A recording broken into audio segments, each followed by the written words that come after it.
আসসালামু আলাইকুম, সবাই কেমন আছেন? আশা করছি সবাই ভালো আছেন। আল্লাহর রহমতে আমরাও ভালো আছি।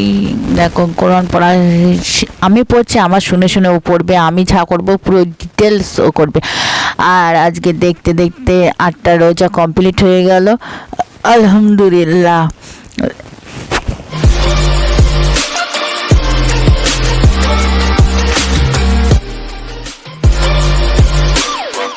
করে শুরু করলাম সবজি দিয়ে। আজকে চপের রেসিপি বানাবো। এদিকে বাঁধাকপি, গাজর, বিট, লাল বিট, মটরশুঁটি, পেঁয়াজ, টমেটো, লবণ, হলুদ, আদা, রসুন পেস্ট, সর্ষের তেল, বাদাম, পাঁচফোড়ন সব কিছু আমি রেডি করে নিয়েছি। আমার ছেলে সবজি খেতে পছন্দ করে না, তো সবজি পকোড়া বানিয়ে দেবো, একদম চপ, ভেজিটেবিল চপ করে দেবো, একদম পারফেক্ট খাবে।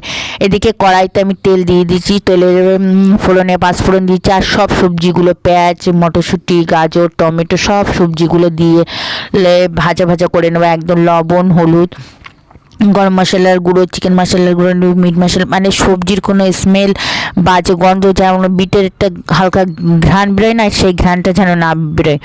এইদিকে আপনারা চাইলে একটু ডিম ফাটিয়ে দিতে পারেন, তা আমি ডিম দেবো না।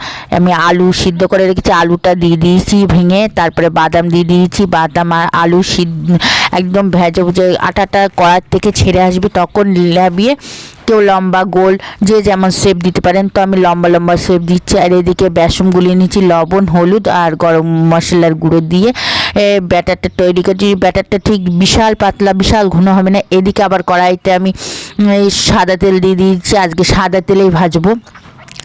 এদিকে বেসনটা দেখতে পাচ্ছেন না, আঙুল ডুবিয়ে দিলে পুরো এপিট টপিট পুরো লেগে যাবে। এদিকে একটা একটা পকোড়া নিয়ে ওদের মধ্যে ভেজে দিই, তেলের মধ্যে দিয়ে দিচ্ছি, এপিট ওপিট কি নাড়বেন না, কিছুক্ষণ পরে ব্রাউন কালার হালকা এসে গেলে তারপরে নাড়বেন না, ভেঙে যাওয়ার সম্ভাবনা খুব বেশি, কেন পুরো সবজি তো। আর এটা খেতে অসাধারণ স্বাদ হয়েছে। ইফতারে, বাচ্চাদের সন্ধ্যার নাস্তায়, তারপরে বাচ্চাদের টিফিনে দিতে পারেন। আর এটা ভাবে খাওয়ালে একদম বাচ্চাদের সবজিও খাওয়া হবে, একদম মাও খুশি, বাচ্চাও খুশি, সব দিকটা। এদিকে আমি ভেজিটেবলগুলো এপিট ওপিট করে লাল লাল করে ভেজে ভেজে তুললাম, পারফেক্ট, কত সুন্দর দেখাচ্ছে দেখেন।